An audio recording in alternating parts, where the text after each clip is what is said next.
Գյորջյան Կասկադ 60 ամիս փուլային վճարում բազմաթիվ առավելություններ։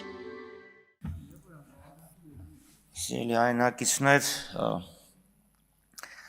այստեղ քննարկումը ցավոք սրտի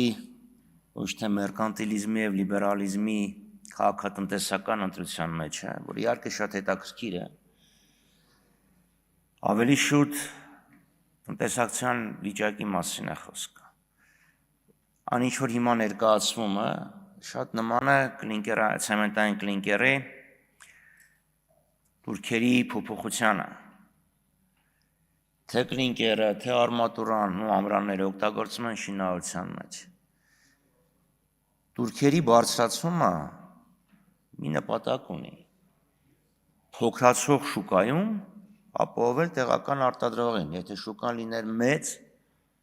եւ ընդարձակվող, տեղ բոլորի համար կլիներ։ Բայց քանի որ շինարարությունը չի կարող անվերջաճել,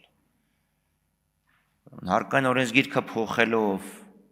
սահմանափակելով եկամտահարկի հետվերադարձի ժամկետը 25 թվականով Երևանով,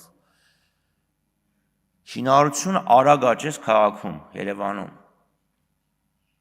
Մարզերում փոփոխությունը ակնկալված արդյունքը չի տվել, գոնե թվերը ցույց չեն տալի, որ մենք ունենք շինարարական բում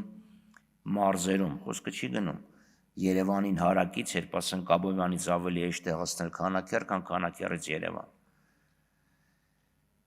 Ուստի ես այս նախաձեռնությունը կարող եմ գնահատել որպես մեգատրենդի շուկայի նվազման, շինարարական շուկայի նվազման առաջին զգուշացում։ Տնտեսությունը, տնտեսական աճը, որի մասին վաղ կխոսեն եւ դիֆերանբներ կձոնեն, հիմնված է եղել շինարարության վրա, ոչ արտանելի շինարարության վրա, որը հասել է հագեցման կետին եւ մեզ սպառնում են բավականին ծանր օրեր նվազող տնտեսական աճով։ Շնորհակալություն։ Էդուարդ Աղաջանյան